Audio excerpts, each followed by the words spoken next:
Tamil Nadu BJP అధ్యక్ష race నుంచి తప్పుకుంటున్నట్లు K Annamalai ప్రకటించారు. తనకు తానుగా ఈ రేసుకు దూరంగా ఉన్నట్లు చెప్పారు. పార్టీకి మంచి భవిష్యత్తు కోరుకుంటున్నట్లు పేర్కొన్నారు.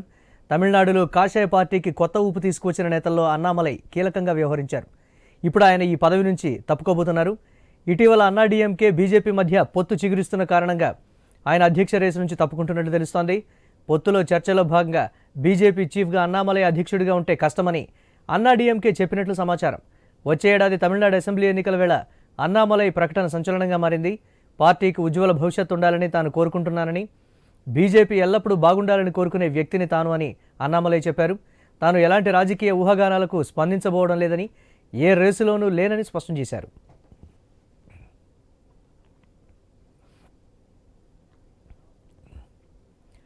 తమిళనాడు బీజేపీ అధ్యక్ష రేసు నుంచి తప్పుకుంటున్నట్లు కె అన్నామలై ప్రకటించారు. తనకు తానుగా ఈ రేసుకు దూరంగా ఉన్నట్లు చెప్పారు. పార్టీకి మంచి భవిష్యత్తు కోరుకుంటున్నట్లు పేర్కొన్నారు. తమిళనాడులో కాషాయ పార్టీకి కొత్త ఊపు తీసుకువచ్చిన నేతల్లో అన్నామలై కీలకంగా వ్యవహరించారు. ఇప్పుడు ఆయన ఈ పదవి నుంచి తప్పుకోబోతున్నారు. ఇటీవల అన్నాడీఎంకే బీజేపీ మధ్య పొత్తు చిగురుస్తున్న కారణంగా ఆయన అధ్యక్ష రేసు నుంచి తప్పుకుంటున్నట్లు తెలుస్తోంది. పొత్తుల చర్చలో భాగంగా బీజేపీ చీఫ్గా అన్నామలై అధ్యక్షుడిగా ఉంటే కష్టమని అన్నాడీఎంకే చెప్పినట్లు సమాచారం. వచ్చే ఏడాది తమిళనాడు అసెంబ్లీ ఎన్నికల వేళ అన్నామలై ప్రకటన సంచలనంగా మారింది. పార్టీకి ఉజ్వల భవిష్యత్తు ఉండాలని తాను కోరుకుంటున్నానని, బీజేపీ ఎల్లప్పుడూ బాగుండాలని కోరుకునే వ్యక్తిని తాను అని అన్నామలై చెప్పారు. తాను ఎలాంటి రాజకీయ ఊహాగానాలకు స్పందించబోవడం లేదని, ఏ రేసులోనూ లేనని స్పష్టం చేశారు. తమిళనాడు బీజేపీ అధ్యక్ష రేసు నుంచి తాను వైదొలుగుతున్నట్లుగా కె అన్నామలై ప్రకటించారు. దీనిపై మరిన్ని అప్డేట్స్ మా ఇన్పుట్ ఎడిటర్ శ్రీకాంత్ మరిన్ని అప్డేట్స్ అందిస్తారు. శ్రీకాంత్, అన్నామలై తప్పుకుంటున్నట్లుగా ఆయనే స్వయంగా ప్రకటించినటువంటి పరిస్థితి, భారతీయ జనతా పార్టీ పరిస్థితి ఏంటి తమిళనాడులో, అంటే ఎటువంటి ఊహాగానాలు వెలువడుతున్నాయి? Murali, good evening. So Annamalai ఈ రోజు భారతీయ జనతా పార్టీ తమిళనాడు రాష్ట్ర అధ్యక్షుడిగా ఆయన నియామకమైనప్పటి నుంచి కూడా శతవిధాల ప్రయత్నం చేయడం జరిగింది. సో ఐపీఎస్ పదవికి రాజీనామా చేసి ఆయన బయటకు వచ్చినటువంటి అంటే భారతీయ జనతా పార్టీలో జాయిన్ అయినటువంటి పరిస్థితి. సో ఇట్లాంటి నేపథ్యంలో అన్నామలై ఇంతకాలం పార్టీని ముందుండి నడిపించినటువంటి అన్నామలై ఇప్పుడు ప్రస్తుతానికి వెంటనే అంటే రాజీనామా చేస్తున్నటువంటి క్రమాన్ని కొంచెం మనం పొలిటికల్ గా దీన్ని చూడాల్సినటువంటి అవసరం ఉంది. ఎందుకంటే ఈ మధ్య కాలంలో పళనిస్వామి అమిత్ షాతో భేటీ అయిన తర్వాత ఇక అంటే ఈ పొత్తు ఖరారైంది అని అఫ్ కోర్స్ అందరూ మాట్లాడుతున్నారు. ఏఐడిఎంకే అన్నాడీఎంకే కూడా అన్నామలై రాష్ట్ర అధ్యక్షుడిగా ఉంటే ఎన్నికలకు వెళ్ళలేము, సో రెండింటి మధ్యలో కుదరదు. ఎందుకంటే అన్నామలై వర్సెస్ పళనిస్వామి లాగా ఒక యుద్ధ వాతావరణం నడిచింది గతంలో కూడా. సో విమర్శలో కూడా చాలా కీలకమైనటువంటి విమర్శలు మారుస్తూ వచ్చారు. కానీ ఈ మధ్య కాలంలో కూడా అన్నామలైని మార్చొద్దు, ఆయన వచ్చినాకనే పార్టీకి చాలా డెవలప్ అయిందంటూ కూడా అన్నామలై అభిమానులంతా కూడా నగరంలో కొన్ని పోస్టర్లు కూడా వెళ్ళడం జరిగింది.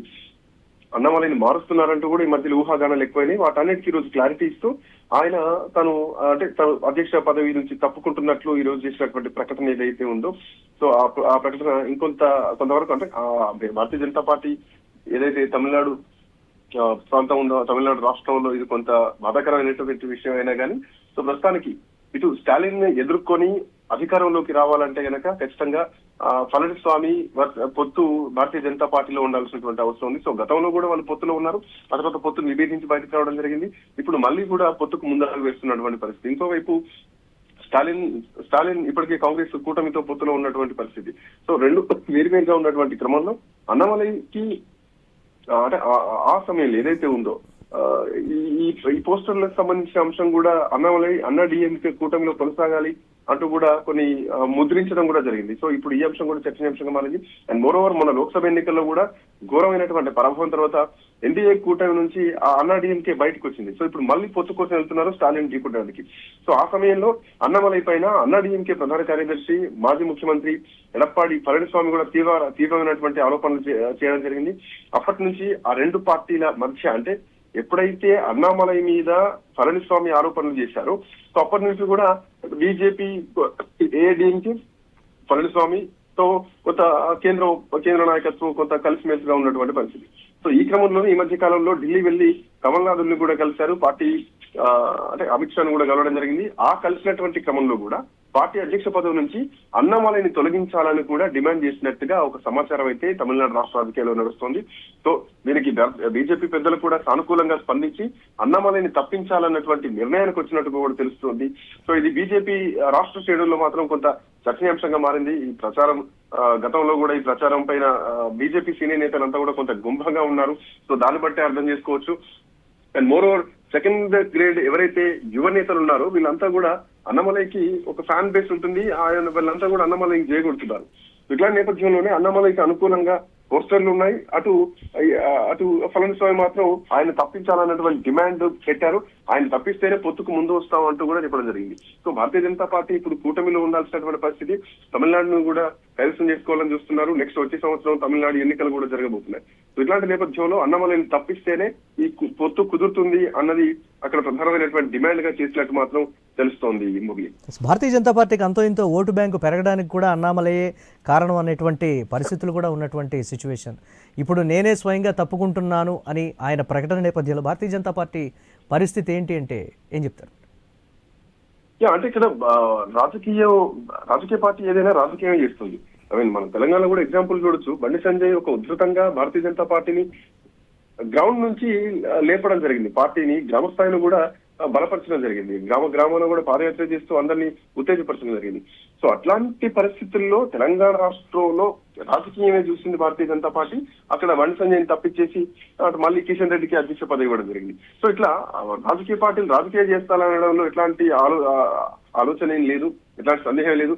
ప్రధానమంత్రి మోడీ కూడా అన్నమలైని తను చాలా ప్రియ శిష్యుడిగా చూస్తూ ఉంటారు. బట్ ఇక్కడ రాజకీయం కావాలి, రాష్ట్రంలో అధికారం కావాలన్నటువంటి ఉద్దేశమే ప్రధానంగా ఉంది. కాబట్టి ఖచ్చితంగా ఇక్కడ అన్నమలైని తప్పిస్తేనే మాజీ ముఖ్యమంత్రి ఉన్నాడు అక్కడ. సో అధికారం రావడం ముఖ్యం కాబట్టి సో ఖచ్చితంగా ఈసారి స్టాలిన్ ఢీకొట్టి అధికారంలోకి రావాలంటే కనుక ఖచ్చితంగా అన్నమలైని తప్పిస్తేనే ఈ కూటమి బలంగా ఉంటుంది. వాళ్ళిద్దరి మధ్యలో చేరినటువంటి స్నేహానికి సో ఈ రోజు పళనిస్వామి పెట్టినటువంటి డిమాండ్ అని చెప్పొచ్చు. అండ్ మోరోవర్ ఏంటంటే అన్నమలై కావాలి అంటూ కూడా అన్నా డిఎంకేతో కూటమి వద్దంటూ కూడా చాలా వరకు పోస్టర్లు కూడా తమిళనాడు మొత్తం కూడా కనిపిస్తాయి. సో వచ్చే ఏడాది ఎన్నికలు ఉన్నటువంటి నేపథ్యంలో అన్నా డిఎంకే బీజేపీ కూటమి పైన ఢిల్లీ స్థాయిలో మంత్రాలు కూడా ఇప్పటికే జరుగుతున్నాయి. కలవడం కూడా జరిగింది పళనిస్వామి. దాంట్లో భాగంగానే ఆ బీజేపీ రాష్ట్ర అధ్యక్షుడిని అన్నమలైని ఈ పదవి నుంచి తప్పించాలని కూడా అధిష్టానం నిర్ణయం తీసుకుంది. ఎందుకంటే రాష్ట్రం వాళ్ళ హ్యాండ్ ఓవర్ లో ఉండాల్సినటువంటి అవసరం. అండ్ మోరోవర్ సౌత్ లో పాగా వేయడానికి చాలా రోజుల నుంచి ప్రయత్నాలు చేస్తున్నటువంటి క్రమం. సో ఇటు తెలంగాణలో అనుకున్నారు కాలేదు, కర్ణాటకలో కాలేదు, సేమ్ టైం అటు ఆంధ్రప్రదేశ్ లో కూటమి ప్రభుత్వంతో ఉన్నారు. సో నెక్స్ట్ తమిళనాడులో అధ్యక్షుడి మారిస్తే అధికారంకి వస్తుంది అనుకుంటే ఖచ్చితంగా అధ్యక్షుడు మార్చడానికి ఏమాత్రం వెనకాడకుండా భారతీయ జనతా పార్టీ ముందుకెళ్తుందని చెప్పడంలో ఎట్లాంటి సందేహం లేదు. మోదీ దక్షిణాదిన బలపడాలనుకున్నటువంటి భారతీయ జనతా పార్టీ ఎందుకు ఇటువంటి వ్యూహాలతో వెళ్తోంది? పార్టీకే డ్యామేజ్ అవ్వబోతోంది కదా అనేటువంటి కొన్ని విమర్శలు కూడా వస్తున్నాయి కదా, దీన్ని ఎలా చూడాలి అసలు? అంటే ప్రస్తుతానికి దక్షిణాదిలో ఎంట్రీ కోసం శతవిధాల ప్రయత్నం చేస్తోంది. మరోవర్ ఏంటంటే ఇక్కడ రెండు సౌత్ నార్త్ మనం రెండు చూసుకుంటే మురళి, నార్త్ మొత్తం కూడా ఒక హిందీ బెల్ట్ ఉంటుంది. సౌత్ విషయానికి వస్తే మాత్రం ఏ రాష్ట్రానికి ఆ రాష్ట్రం ప్రాంతీయ భాషలు ఉంటాయి. సో ఏ రాష్ట్రానికి ఆ రాష్ట్రానికి ప్రాంతీయ పార్టీలు ఉంటాయి. సో ఆ ప్రాంతీయత్వం తోటి ముందుకెళ్తున్నటువంటి క్రమంలో భారతీయ జనతా పార్టీ ఎంట్రీ అంత ఈజీగా, ఎందుకంటే 60 ఏళ్ళు పాలించినటువంటి కాంగ్రెస్ పార్టీకి ఈజీ అయింది. కానీ తర్వాత వచ్చినటువంటి భారతీయ జనతా పార్టీ ఏకంగా ఢిల్లీ లాంటి రాజధానిలో అధికారంలోకి రావడానికి దాదాపు 25-26 ఏళ్ళు పట్టింది. సో ఇట్లా సౌత్ లో పాగవేయడానికి ఇప్పటి నుంచి ప్రయత్నం చేస్తే ఇంకో 10 ఏళ్లకు 20 ఏళ్లకు రాకపోతాం అన్నటువంటి ధీమా మాత్రం భారతీయ జనతా పార్టీకి ఉంది. సో స్టెప్ బై స్టెప్ అడుగులు వేస్తున్నారు. అఫ్ కోర్స్ రాజకీయ విజయం కాకపోయినా తమిళనాడులో మీరు అన్నట్టు బీజేపీకి ఒక స్పష్టమైన గుర్తింపును తెచ్చిపెట్టినటువంటి నాయకుడు మాత్రం అన్నామలై అని చెప్పడం ఎట్లాంటి సందేహం లేదు. ఢిల్లీ అతనికి ఒక ఉజ్వలమైనటువంటి భవిష్యత్ ఉంది అని కూడా గతంలో చెప్పడం జరిగింది. సో 2023లో అన్నా డిఎంకే బీజేపీ విడిపోవడానికి ప్రధానమైనటువంటి కారణాల్లో ఒకటిగా చెప్తున్నటువంటి అన్నామలై పార్టీల మధ్య పొత్తుల చర్చలు ఇంకా స్పీడప్ కావడంతో బీజేపీ తమిళనాడు అధ్యక్ష పదవి నుంచి వైదొలగవచ్చు అన్నటువంటి ఊహాగానాలు వచ్చాయి. దానికి ఎవరు కూడా రెస్పాండ్ కాలేదు, అంత గుంభనంగా ఉన్నారు. కానీ బీజేపీ వర్గాలు మాత్రం అది కుల సమీకరణల కారణంగా అని ఒక వాదనను తమిళనాడులో లేపింది. బట్ ఇది రాజకీయ సమీకరణ అని చెప్పడంలో ఎట్లాంటి సందేహం అయితే లేదని చెప్పాలి. మరో 2026 రాష్ట్ర ఎన్నికల్లో ఈ రెండు పార్టీలు కలిసి పోటీ చేస్తాయి. అంటే బీజేపీ అట్లాగే ఏఐడిఎంకే ఈ ముఖం ఒక గౌండర్ గా ఉండాలని మాత్రం కోరుకోదు. అన్నమలై లాగే ఏఐడిఎంకే చీఫ్ ఎడప్పాడికి పళనిస్వామి కూడా శక్తివంతమైనటువంటి వెనకబడ్డ సామాజిక వర్గానికి చెందినటువంటి వ్యక్తి. అండ్ మోరోవర్ అదే పశ్చిమ ప్రాంతానికి చెందిన వాళ్ళు కూడా ఇక్కడ ఉన్నారు. అంటే ఇక్కడ గౌండర్ల ఆధిపత్యం కూడా ఎక్కువగా ఉంటుంది. అయితే అమిత్ షా తోటి పళనిస్వామి కలిసిన వెంటనే ఢిల్లీలో కేంద్ర హోంమంత్రి అమిత్ షాతో జరిగినటువంటి సమావేశంలో అన్నామలైకి ఇదే విషయం అప్పుడే చెప్పినట్టు బీజేపీ వర్గాల నుంచి కూడా కొంత తెలుస్తోంది. బీజేపీ అట్లాగే ఏఐడిఎంకే మళ్ళీ ఈ పునః కలయిక ఏదైతే ఉందో, సో దీనికి సంబంధించినటువంటి మొదటి అధికారిక అడుగులో ఈ పొత్తు కలుస్తుందని చెప్పడంలో అన్నామలై ఎగ్జిట్ అనేది ప్రధానమైనటువంటి ఒక రాజకీయ వ్యూహం అని చెప్పడంలో ఎట్లాంటి సందేహం లేదని చెప్పాలి. బట్ బీజేపీకి తమిళనాడులో ఒక స్పష్టమైనటువంటి గుర్తింపును తెచ్చినటువంటి యువ నాయకుడు అన్నామలైకి భవిష్యత్తులో అతనికి ఏమన్నా ఉజ్వలమైనటువంటి భవిష్యత్తు ఇస్తుందా? అంటే అన్నామలై పైన ఎక్కడ శత్రుత్వం లేదు, కేవలం రాజకీయ సమీకరణాల్లో భాగంగా మాత్రమే అన్నామలైని తప్పించారు. మరి అన్నామలైకి ఏమైనా వేరే ఆఫర్ ఇస్తారా? సెంట్రల్ మినిస్టర్ కేంద్ర మంత్రి ఏమని ఇస్తారు? ఎందుకంటే ఇక్కడ బండి సంజయ్ తప్పించిన తర్వాత బండి సంజయ్ కేంద్ర మంత్రి రేసులో ఉన్నారు అన్నది వినిపించింది. అఫ్ కోర్స్ బండి సంజయ్ మళ్ళీ ఎంపీగా కరీంనగర్ నుంచి గెలిచిన తర్వాత ఆయన కేంద్ర హోం సహాయ మంత్రి కూడా ఇచ్చారు. సో అన్నమలైని కూడా వేరే ఇంకెక్కడైనా అకామిడేట్ చేసేటువంటి ఛాన్సెస్ కూడా ఉండొచ్చు. అన్నమలైని కూడా అంత ఈజీగా ఏం వదులుకోరు. ఒక యువ నాయకుడు, బలమైనటువంటి నాయకుడు. దాని మోరో అన్నమలై తనంతట తాను ప్రకటించారు కానీ ఎవరు తీసేసినటువంటి పరిస్థితి మాత్రం ఇక్కడ లేదు. సో ఖచ్చితంగా అన్నమలైకి ఇంకేదైనా బీజేపీ ఒక మంచి అవకాశం ఇచ్చేటువంటి అవకాశాలు అయితే ఇప్పటి వరకు మనం చూసినటువంటి ఈ గురు శిష్య బంధాల్లో మనం ఎక్స్పెక్ట్ చేయొచ్చు. Right, thanks.